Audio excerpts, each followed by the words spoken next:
Good. Yes, I have to sit up here. Okay, great. Yeah. Are you speaking today? No, but I'm working with Priyatosh on facilitating research. Awesome. Yeah. I'll be back.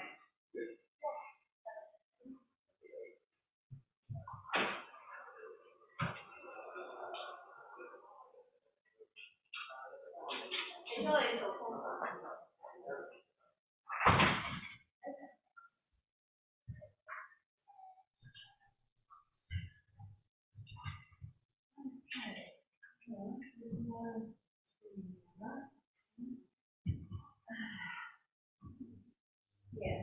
Okay. I might just sit next to you in case I need to whisper.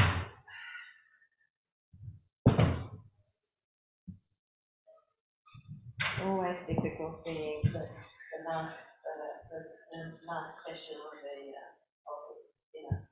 APrIGF. So we'll cross fingers we get to it. Yes. Okay. All right. So.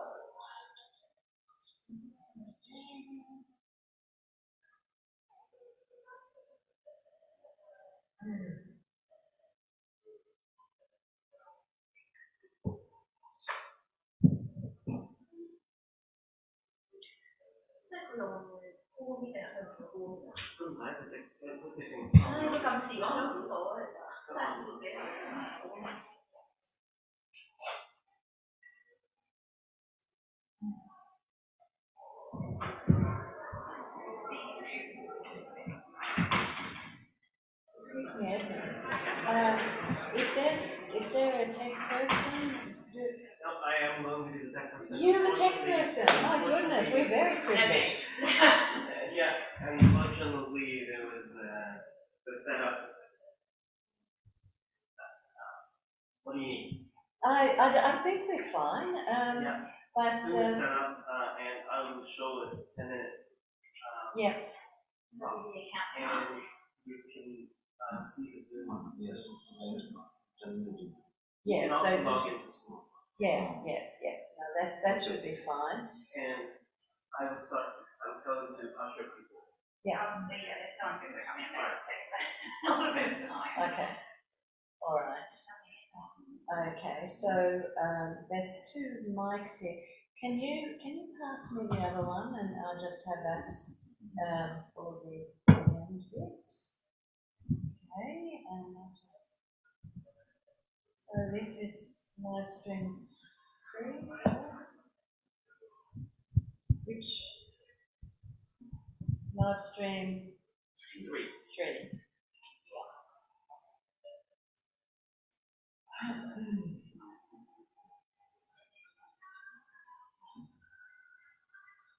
We have a few online people, apart from the panelists. Okay, great.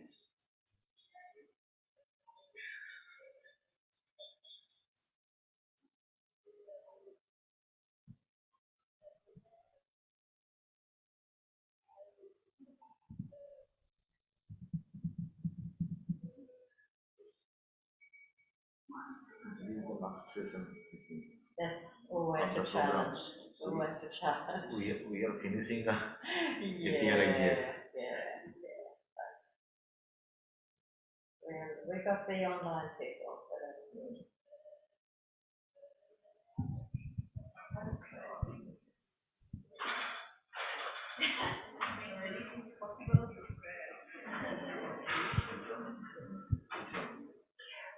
It's really hard to. Oh, it's a different one. The one I used. This one you not to speak. Yeah. So yes, because the other one had this kind of. No, because the other one has the sound engineer and they turn it on automatically. Oh, okay. So we should have it all. Yeah. And Then how to push the switch on.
We're supposed to start.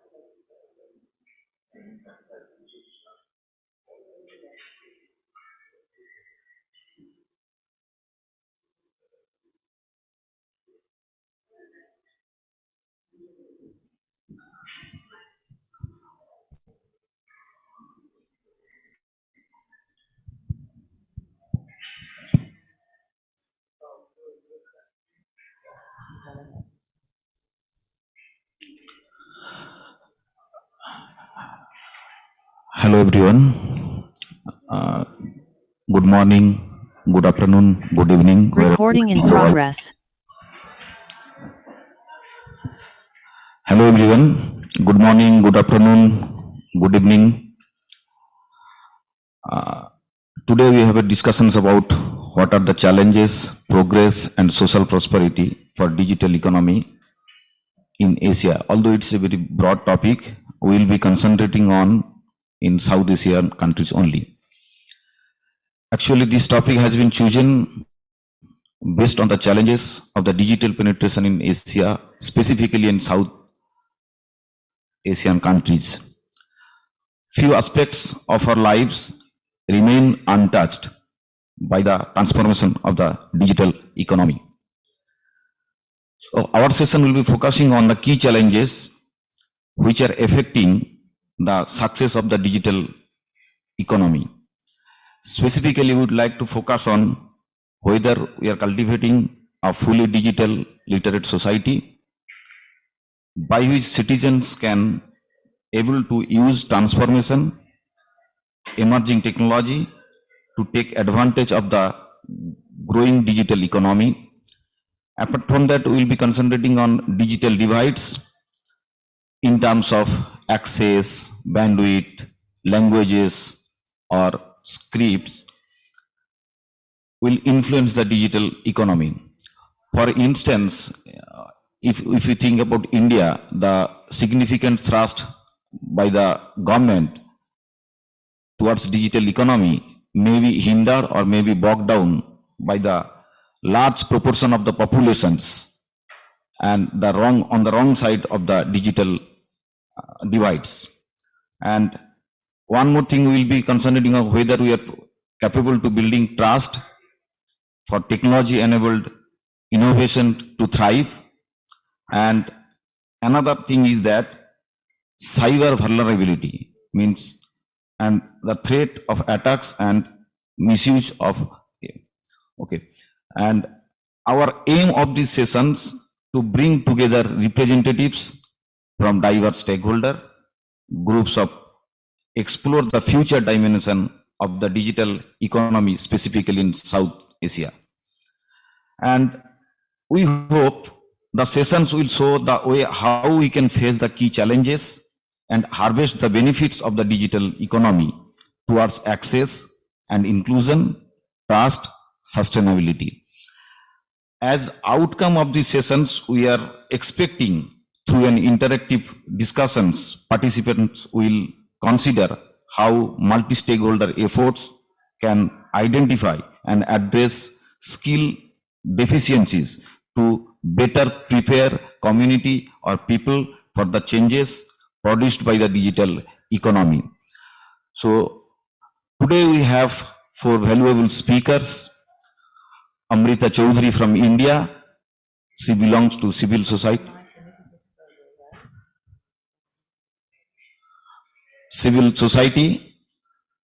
And Shah Jahidur Rahman, he will be from Bangladesh and belongs to technical community. And Nirosha Wedasinghe from Sri Lanka, she belongs to academia. And Bikram Shresta from Nepal, he belongs to private sector. So let I quickly introduce our valuable speakers. Amrita Choudhary is an active participant in national and global digital policy and internet governance discussions. She serves as the director of CCAOI, United Nations IGF MAC member, chair of APrIGF, president of Indian Society, Internet Society, India Delhi chapter, and many more. She is also a ICANN fellow. And our next speaker will be Shah Jahidur Rahman. Presently, he is working in Specialized Works Limited as a Chief Digital Officer. And he is having very vast experience in the internet governance and policy discussions. He is used to speak frequently in several forums like National, Regional and United Nations IGF on IG issues. And our next speaker will be Dr. Nirosha Wedasinghe, and she is working as senior lecturer, Faculty of Computing in GSJK Defense University. She is an active member of Computer Society of Sri Lanka and chairperson membership of ISOC Sri Lanka.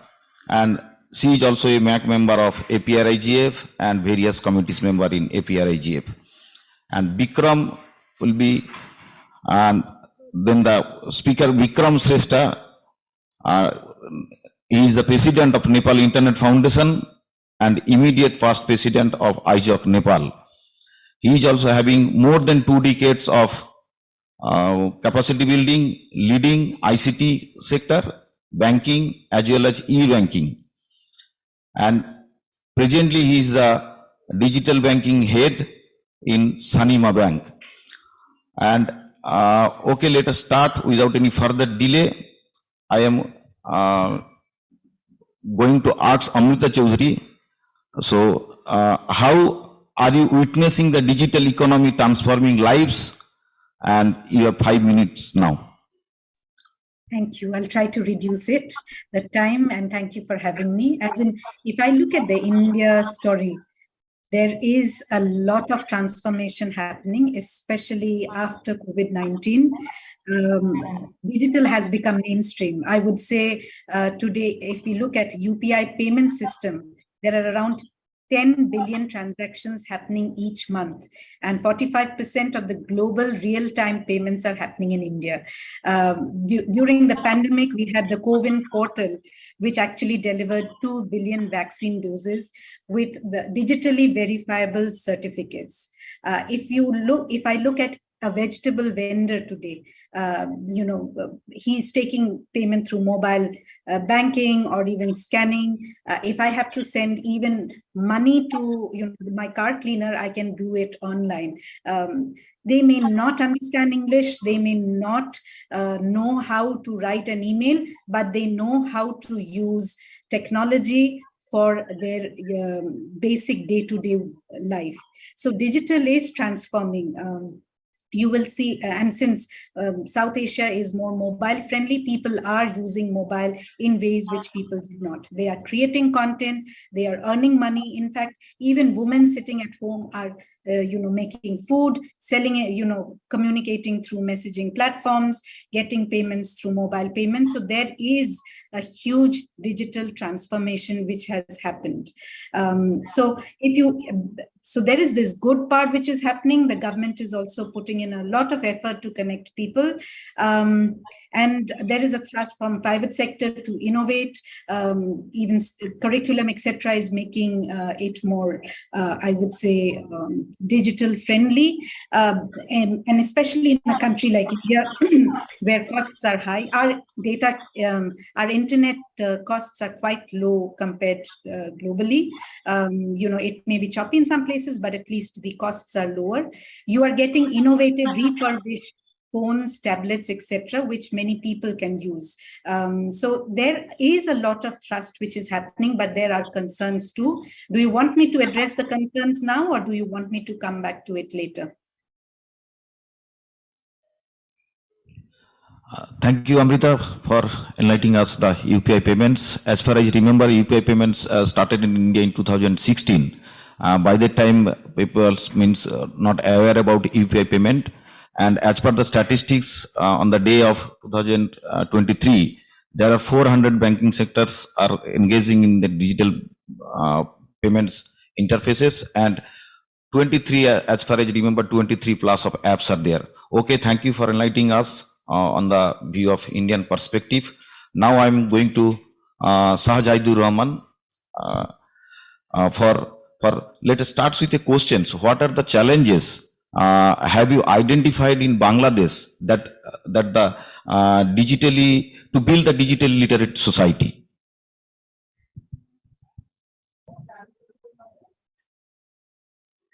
Shah, over to you.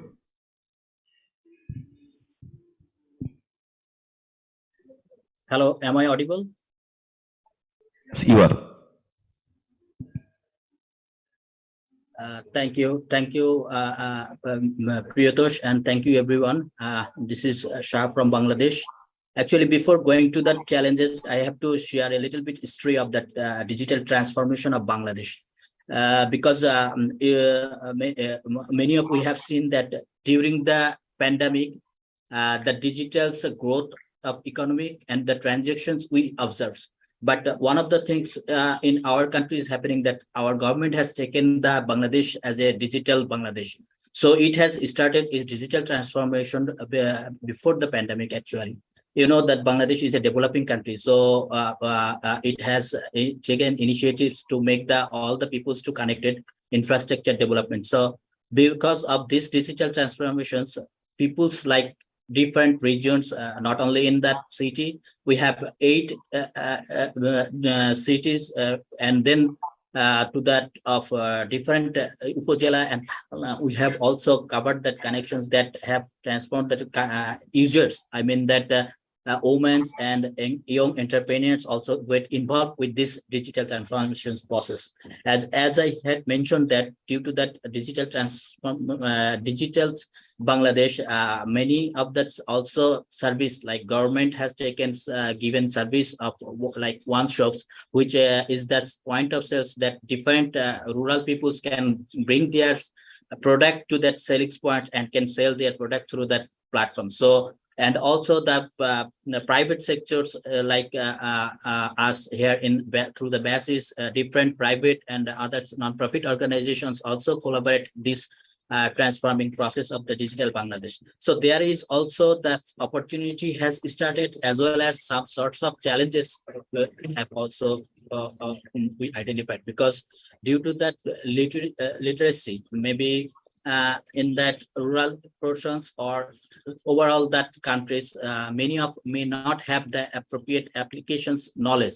So there have a gap between that rural sites and that city sites. So majorities of peoples, that in our women's used to not very frequently. So the literacy, they need to know how to evolve with these applications and what are the benefits and how they can benefit from these technologies, and also to get involved with the digital process. Another one is about to identify the policy, whether we are developed as a developing countries. It is very crucial at the first point to bring all that policy issues to that it can solve to the issues like payments and others, international transactions. Few years back, we had also faced problem with that to monetary transactions with that paper. So that when a transactions is occurs, it's either through a credit card or other debit cards, but some of the cards that is not applicable in our country. So there could be a hindrance for these options. And also also that applications or the emerging technologies like artificial intelligence or cybersecurity issues, we have also challenges due to the lacking of that cyber knowledge. Many of that problems could be occurs, which need to be identified from the government as well as from the private sectors. And also to develop the digital, overall the digitalization system, like for SME and others institutions, those who are involved with them, this digital process, because digital is not is only part of some of the country, but to a overall ecosystem. So the ecosystem that we need to develop need to be inclusive, so we can minimize the digital divide as well as give the full potential to the all sectors in Bangladesh. Most of that like e-commerce and e-commerce as well. We can also maybe in near future, as we are in the process of the upgrading of the 5G network. So there could be another challenge that all that mobile users from the 4G to 5G, that could be a greater challenges, because 75% of the peoples in Bangladesh using mobiles either or in broadband, but still that mobile penetration is very high in Bangladesh. Like last this year's in fiscal up to March, we had 130 million mobile users. So whatever they use, either a device, that device is also need to be under consideration, because all those devices we are using either imported or like recently we have started some of that mobile phones in reassembling in our country. But the devices cost is needs to be also in consideration. These are the challenges. And another challenges could be for digital economy is about taxes, because it's another point. Those who are very small entrepreneur like women or youth, if their taxings on the earnings could be minimized, then it could be also that possible way we can grow our digital Bangladesh, as well as we can get involved in a digital economy in a better way. So there are more things in to reduce the digital divided in Bangladesh. We have to take many sorts of challenges in future so that we can minimize that gap. I think this is from my side to address some of the challenges. Maybe I can come later for further discussion again. I have time. Thank you, Priyatosh, and I want to get back to you and want to know that if you have any more questions on these issues. Thank you, sir, for put forwarding the overview of the scenario of the Bangladesh, whatever is going on. Now I'll be asking to Nirosha to say about what are the obstacles for the digital economy in Sri Lanka or any other developing countries in South Asia. Am I audible to you all? Yes. Okay. The Good morning and good afternoon to all of you, those who participate physically and online. And also, thank you so much for giving me an opportunity to be a speaker in this APrIGF 2023 forum. When we talk about the digital economy globally, actually we know that it is a significant growth and transformation in the coming years. With the technology advancements and increase in the connectivity, digital economy, it's become a vital driver of global economic activity. When we looking ahead, several key trends and outlook shape the future of the digital economy in the Asia, as well as it is similar to the Sri Lanka as well. Firstly, the adoptions of emerging technologies such as like artificial intelligence and the quantum computing, blockchain, and the Internet of Things will continue to accelerate. These technologies will revolutionize various sectors in Sri Lanka, including finance. I think it's not only in Sri Lanka, in the Asia, also common for all the other countries as well.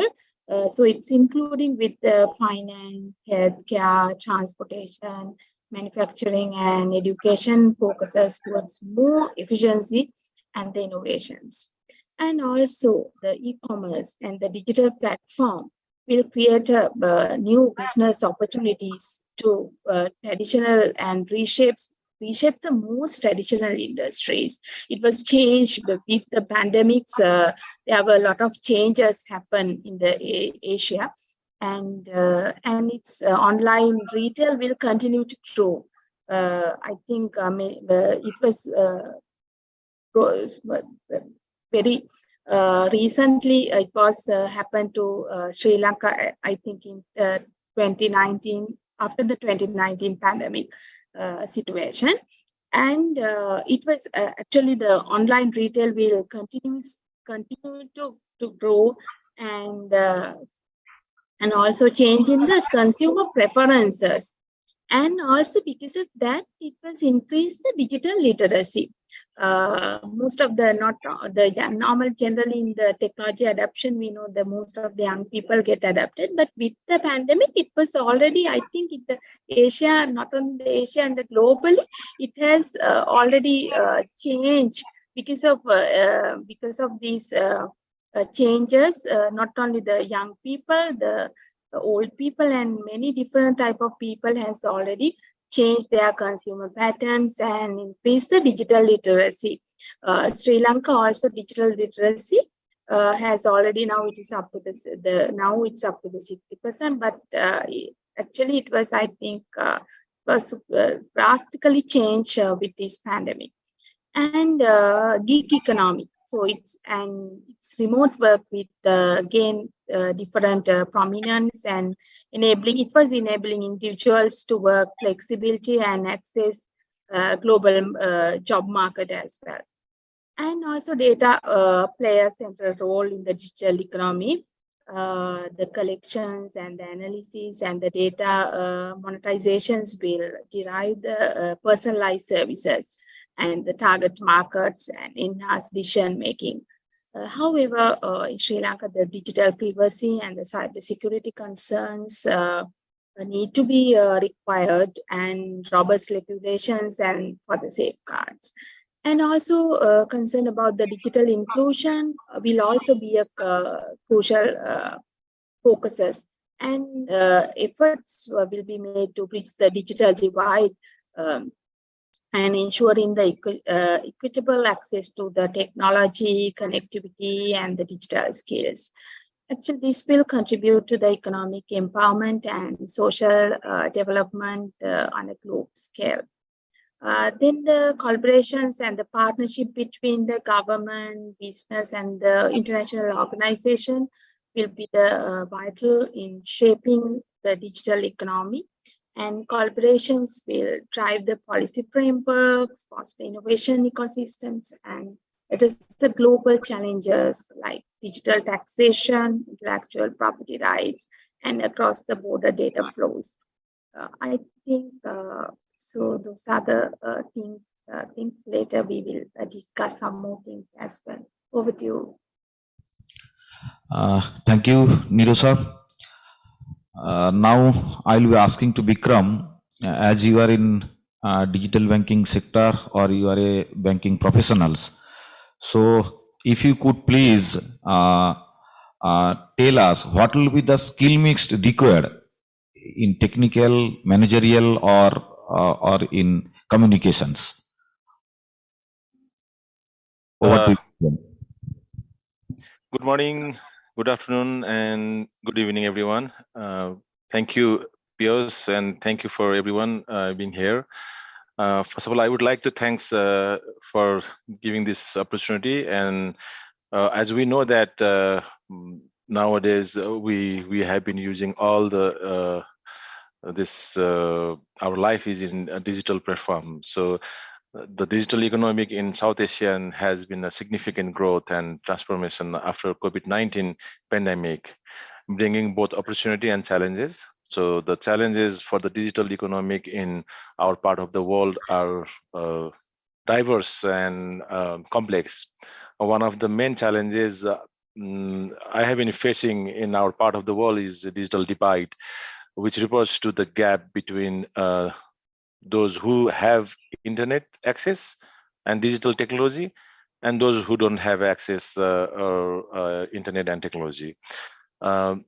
This divide can be due to many factors such as poor ICT infrastructure and adequate skills development, social economic barriers, lack of affordability, and so on. So as per World Bank report 29 March 2022, and there is a 61% of South Asian lives within range of teleco network, but still do not use the internet.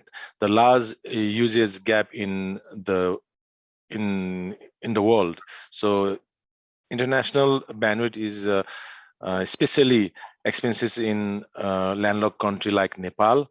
And as you said that the skill is very much important, and for the good skill, we have to have comprehensive approach, involvement, educations, training, support, and there should be a policy initiatives is needed.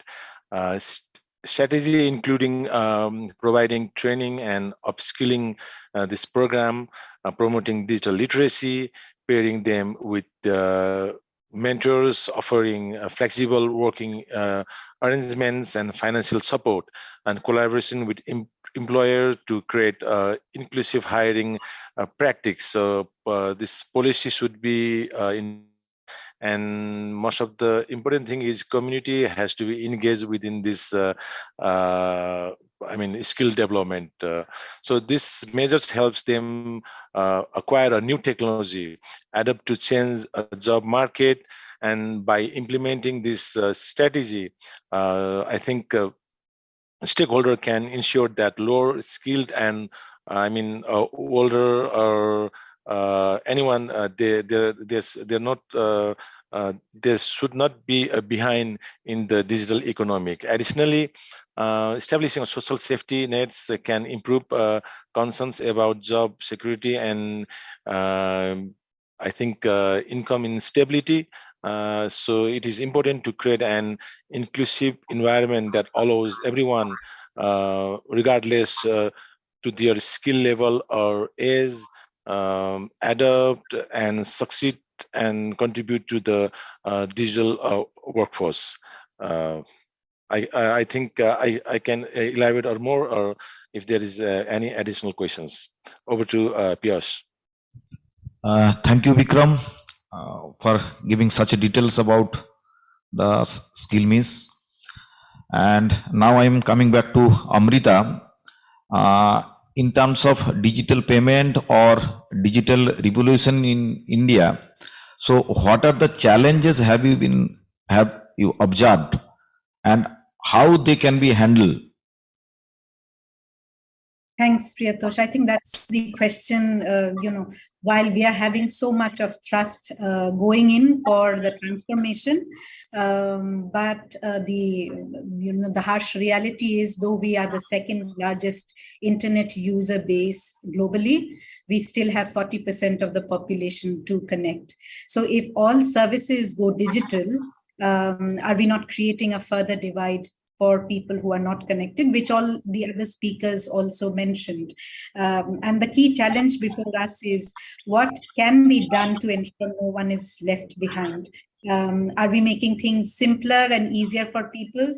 For example, many older people from the generation who are literate but not so technology savvy has been put into the to use the digital services, the government services, etc., and they are not equipped for it. Are we helping them to build the capacity? Secondly, since everyone is going digital, paying money through the digital mobile money, etc., there has been a rise of scam. Mobile-based scams, etc., people calling up, etc. So there is a trust deficit, there is a security deficit, which you were alluding to. So are we doing enough to build the capacity of senior citizens or people who are not that literate, that look, if a message comes and it looks like it is coming from the bank, doesn't mean it is the bank who is sending it? Or if someone is asking you for know your customer details, it is not the telecom company who's sending. Similarly, we are seeing that there is a rise of misinformation, disinformation. For example, there were a lot of lynching issues. There were incidents of lynching wherein, a message was passed that there is a kidnapper there to kidnap children. So people passed it without judgment because they were thinking it was a social good, but actually led to the death of a person who was not doing that. So I think there is a lot of capacity building required, that while we are giving these tools, people should know to use it, how to use it. Now, there are many places where you have connectivity, but they don't have good connectivity to do everything. For example, if children have to study from mobiles, is the bandwidth enough? Are we making the study material more lighter or making more innovations? So those are certain things which needs to be done. Definitely, it was mentioned by Shah also, accessibility, availability, what kind of content is there, multilingual content is important.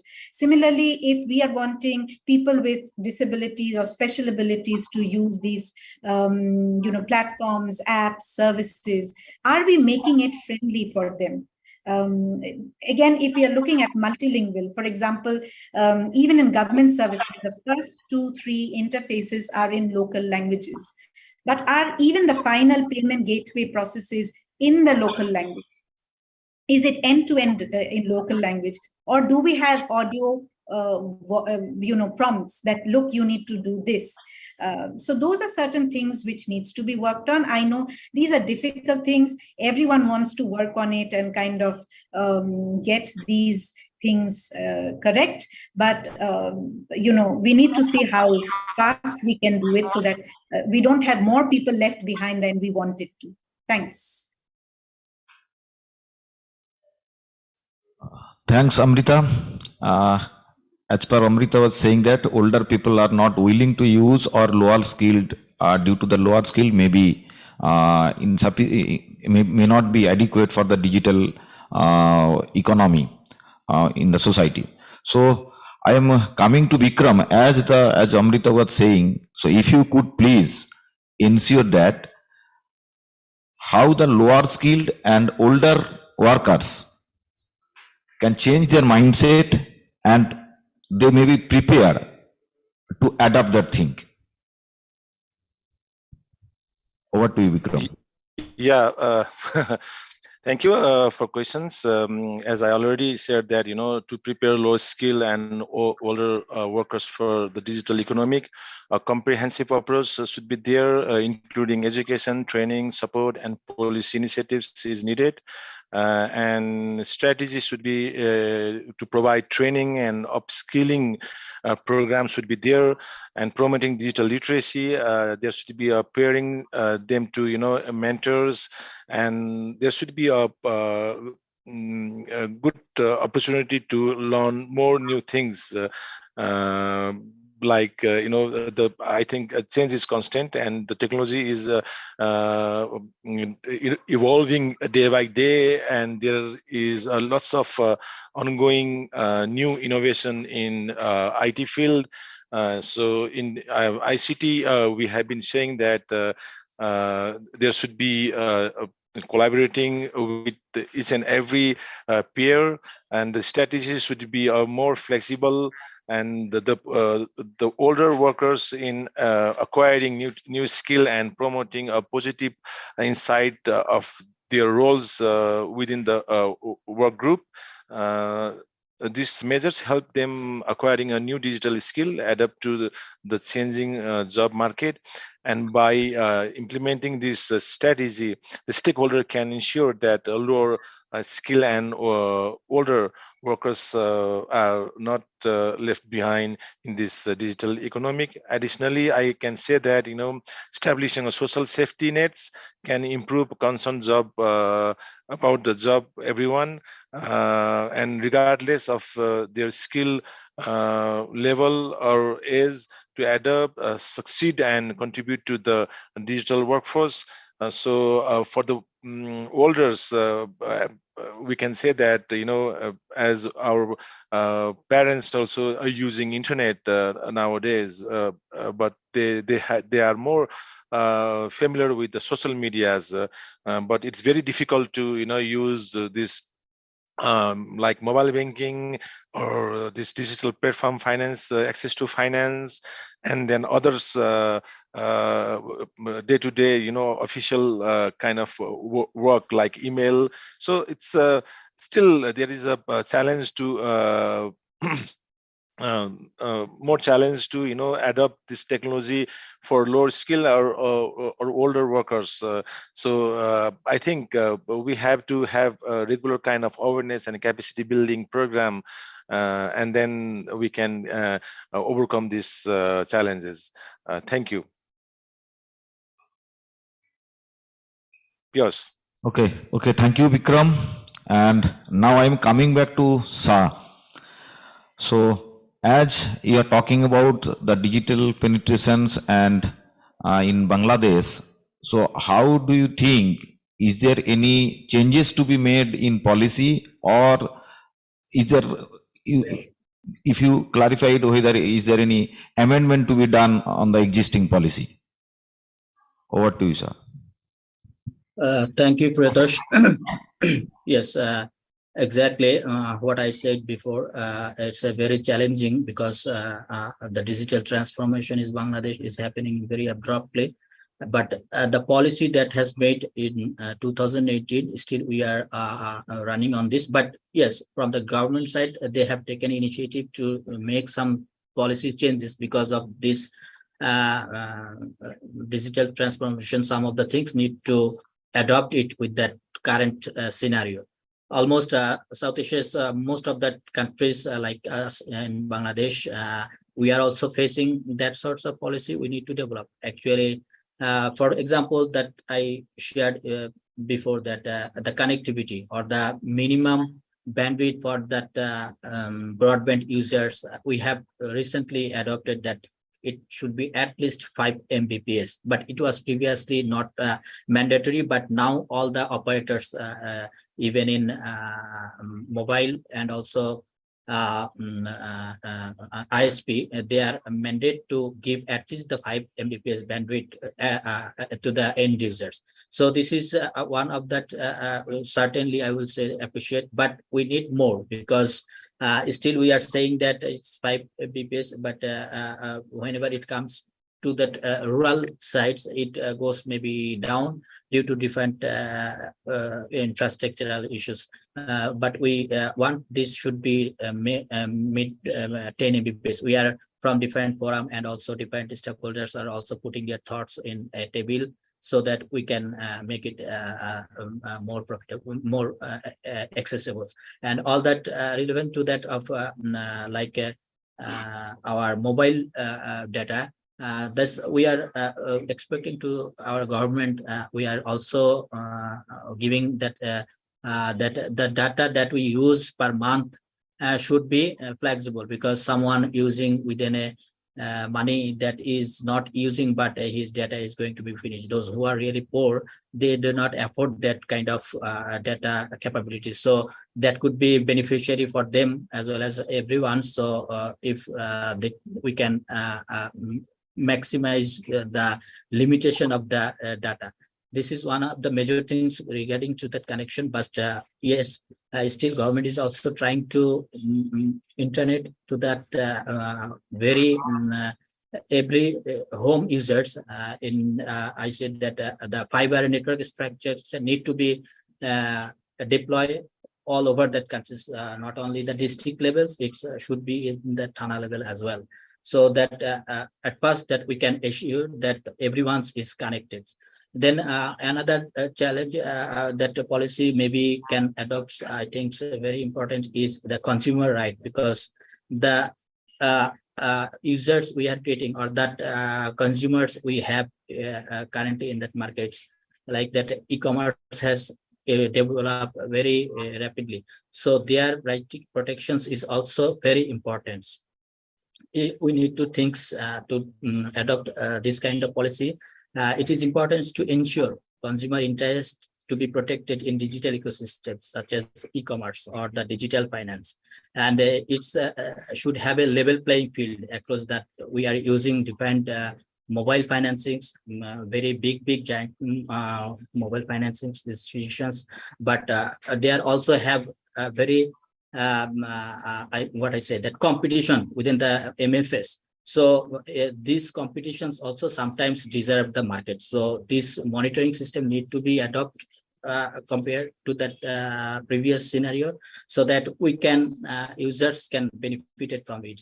And also need to give the priorities of digital manufacturing, like a great investment on the private sectors should be made in the digital products, and maybe the opportunity to manufacture digital device in Bangladesh can be so that it has some portions we can reduce the device costs. And also we need to think of predictable policy environment. So the policy, you know, that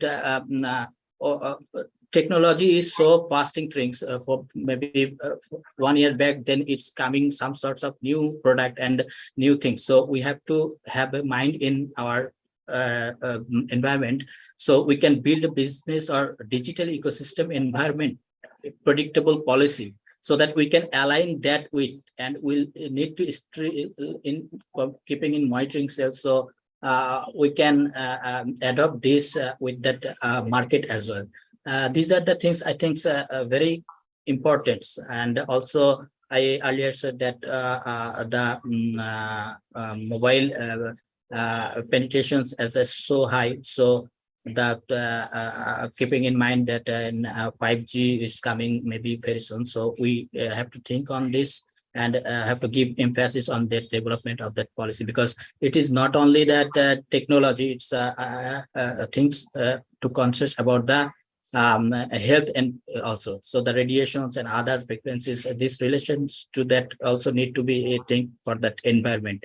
And one of the things is that for our end user, that we are talking about the digital divided, but and we are talking about that good for people. So the earnings from that poor country, poor sectors, they do not have that that much of tax. So the tax exemptions and also maybe the utilization data subsidy can be think on that in that policy developments.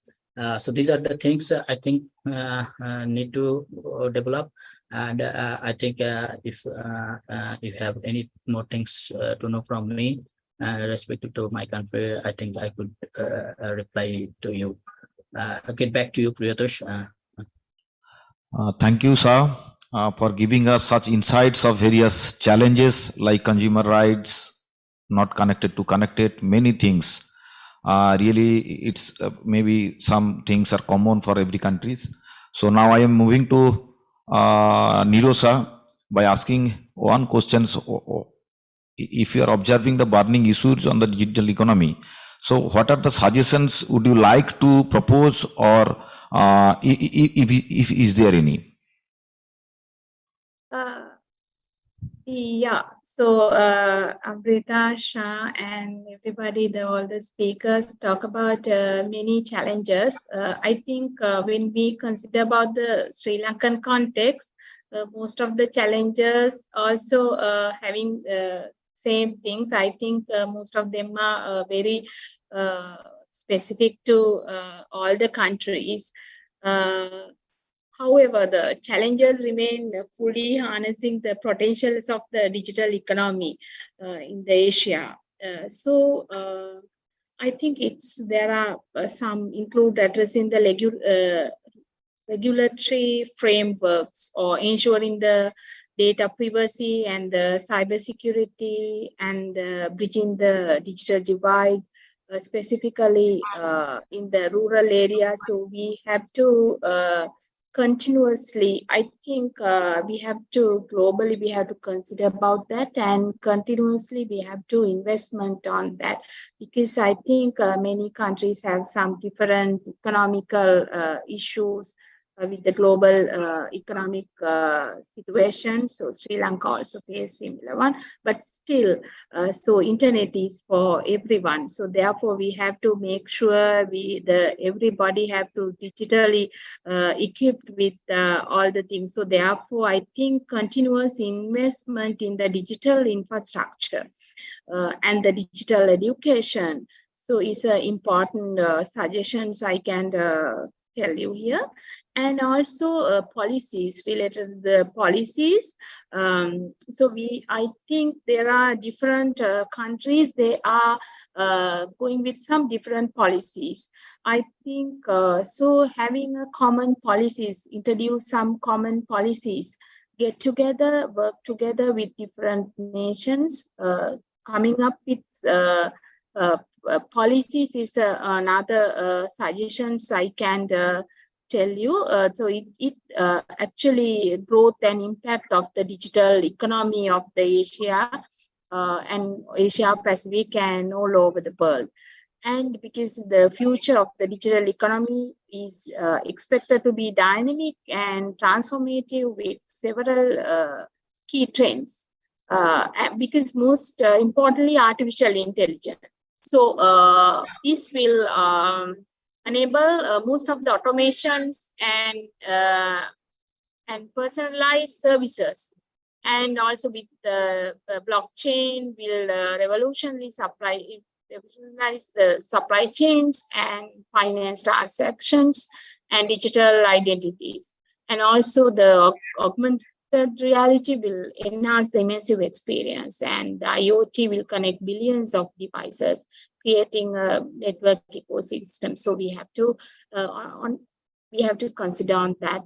And also when it's come to the data, so data will continue to be a valuable asset in the modern economy, and driving the innovations and the economic growth.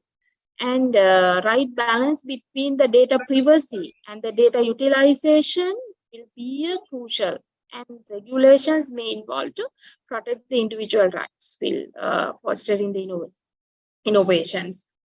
And also talk about the traditional industries will undergo a digital transformation driven by the automation, connectivity, and the analytics. So business will embrace the digital technologies to enhance the efficiency, and they have to concern about the productivity and the customer experiences. And also efforts to bridge the digital divide and promote the digital inclusion will gain an important factor. I think many initiations has already taken to solve the digital divide and respective issues, but still there are problem is still there. So we have the respective authorities have to consider about, because the technology is continuously changing. So therefore, I think digital divide actually permanently cannot be solve, because with the new technologies introduced, the digital divide always there. But what we can do is we have to, I suggest to continuously monitor what is happening and what are the new technologies coming up. And so it has to have a continuous monitoring and concern about that, and we can minimize the digital divide. I think it's very difficult to permanently solve the digital divide issue. So therefore, we have to continuously monitor, and the government need to work to ensure the equitable access to technology. So that is one main suggestions.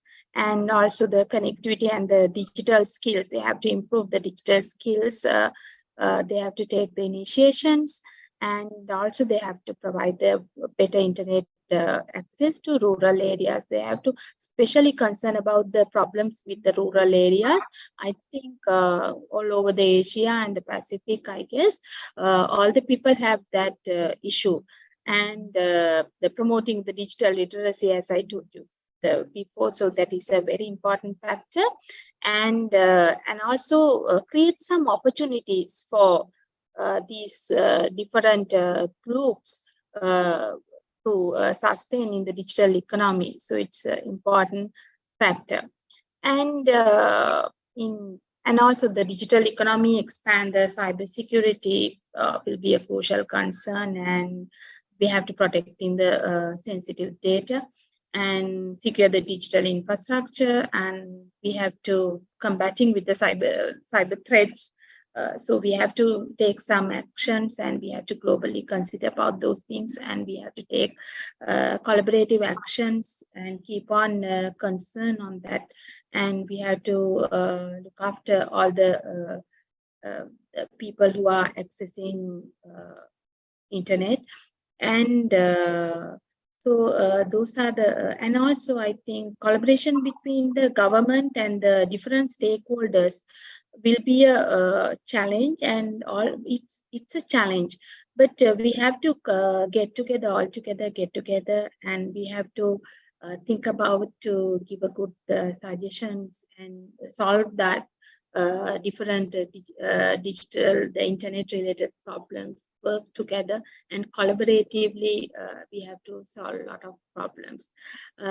Those are some of my suggestions. Over to you, Priyatosh. Thank you very much, Nirosha. And Priyatosh has handed over the mic to me. Priyatosh Jana, of course, has coordinated this particular session, and we've heard so much from the panelists and speakers from different countries in South Asia.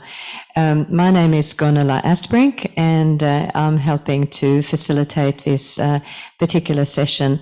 So we've seen in the chat, this is a time to involve the participants online and in the room. If you have any comments, any questions to the speakers, please raise your virtual hand or your physical hand, and we look forward to hearing any of your questions and comments.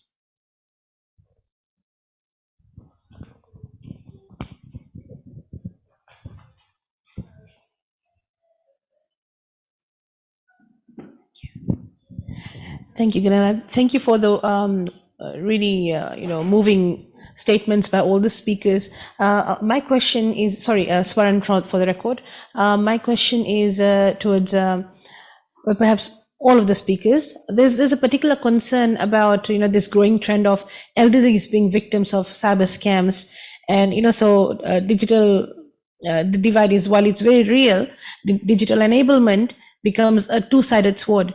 Do you think there is room for some legislation, national policies to be implemented that can protect the rights of the elderly in particular? Thank you. Thank you very much, Swaran, for that particular question relating to protection of the rights of older people in particular. Did any of the speakers wish to answer that? Amrita, please go ahead. Thank you, Swaran. Very important question, but it has many folds. For example, if you look at legislations, they always talk about protecting people. No legislation even today says they will not. The grievance mechanisms are also in place. They need to be enhanced, but they need to be enhanced with emerging technologies coming in, AI generated thing and the new kinds of cyber threats which are coming. Having said that, the most important thing for, if I'm talking about senior citizens, etc., is the capacity building. Like, how do you use your mobile for services which will protect you? Something like this. When you take out a child to the road, you teach the children how to walk, that you need to walk on the pavement, you need to cross when there is a green light, for pedestrians to cross. Similarly, the cyber hygiene needs to be taught, because even if you have legislations, the intensity or the promptness with which a cyber fraud happens is much higher. Catching a cyber fraud or getting money back, if it happens, is great, but most of the time you do not get money back. So I think it's more important to have capacity building, have more checks and balances in place, and banks, etc., doing a lot of things in terms of awareness. I think more needs to be done. And it is happening on a continuous basis. So I think that's where this needs to happen, where everyone can work. Government can come up with certain policies, definitely, but I don't think that's sufficient. Private sector has to innovate with checks and balances. Civil society has to play its role in building capacity, etc. So it's an ongoing thing. And even private sector has to invest in these capacity building. So I think it is the entire ecosystem which has to work. Even the families have to support senior citizens that, look, this is how you browse, this is how you exercise caution. Anyone writing to you doesn't mean, they are friends who they are saying they are. So I'll stop it here. Hope I have been able to answer your question to some extent.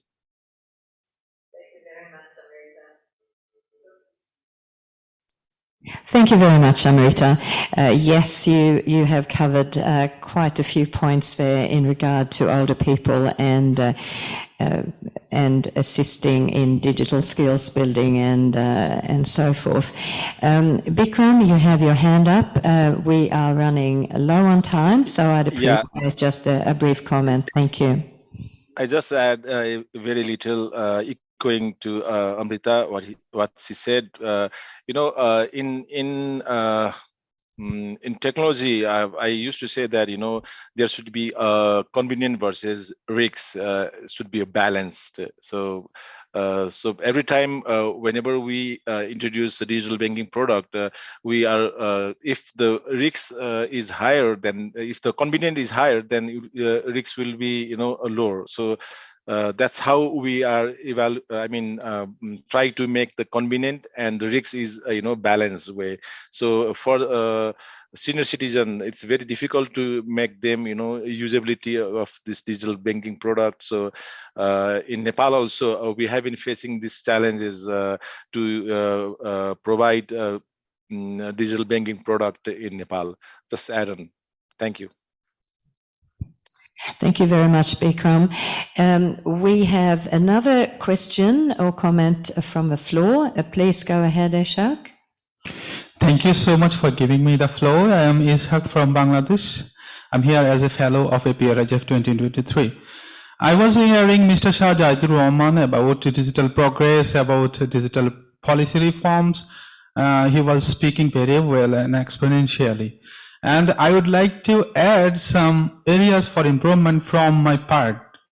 I would like to, if I assess the status of inclusion of people of Bangladesh, I would like to consider progress in three fields. Firstly, if I consider accessibility, it's somewhat frustrating because according to a status of a government institute named Bangladesh Bureau of Statistics, in 2023, only 43.6% families, Bangladeshi families, have access to internet. So what about the 55.4%? If I what about the status of people with disabilities? What about the people of indigenous groups? So we easily can think how long we have to wait, we have to work. And if I think about affordability, digital affordability, so it's also somewhat frustrating because the expenses on using mobile phone in Bangladesh is very much high. Bangladesh government has imposed 34% VAT on using mobile phone. So it's also an area to improve. And yes, it's true that Bangladesh government has recently introduced a lot of digital services. But if I consider the status of accessibility, as a person with disability, I would say that I went to a lot of banks, but they were refusing me to open an account with the banks. It doesn't mean that I could not open at all. I could open accounts with some banks, but their behavior was not actually welcoming. And still I cannot access credit cards independently, or debit card or ATM booth are also not working in an accessible manner. So, Bangladesh government has launched some digital platforms like mobile financing platforms. These are not inclusive for all sections of people as well. And I cannot use, or many people cannot use still online mobile banking apps or softwares. So I'm sorry to be somewhat. It may be somewhat pessimistic, but I would like to be optimistic. And changes have been made in different areas as well. I could not apply for a certificate for myself, but now I can apply for a birth registration certificate for my kid. So we have changes in different fields as well. But it's true that we have to work for long. Thank you so much. Thank you very much, Ashak, and for those very useful comments. It typically illustrates the digital divide. We've heard about people with disabilities. We've heard comments about older people. We've heard from the speakers about the difference between rural and urban areas, the need for infrastructure, the need for more digital literacy, the exciting new emerging technologies in some countries with AI, for example, but some of the issues there in regard to security and privacy, we need to look at a lot of issues. So there's commonalities between the countries in South Asia, but obviously each country has particular concerns, particular regulatory frameworks and policies and government approaches. And we've heard from the speakers that sharing some of that can assist as well. So there's a long way to go, certainly to bridge that digital divide so that everyone can benefit from the digital economy. But this session has certainly covered off a lot of those particular exciting possibilities, but the huge challenges too. So I'll finish off there and hand the mic back to Priyatosh to say the final words. Yes. Okay, thank you everyone for joining with us. Thank you to the audience present over here and people are joining online. So thank you.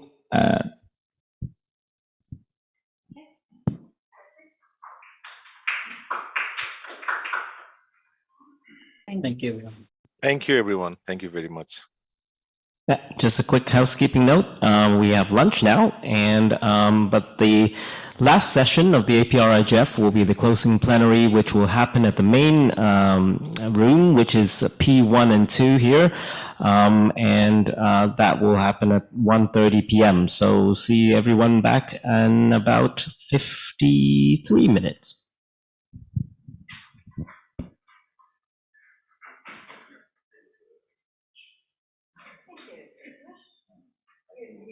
Thank you.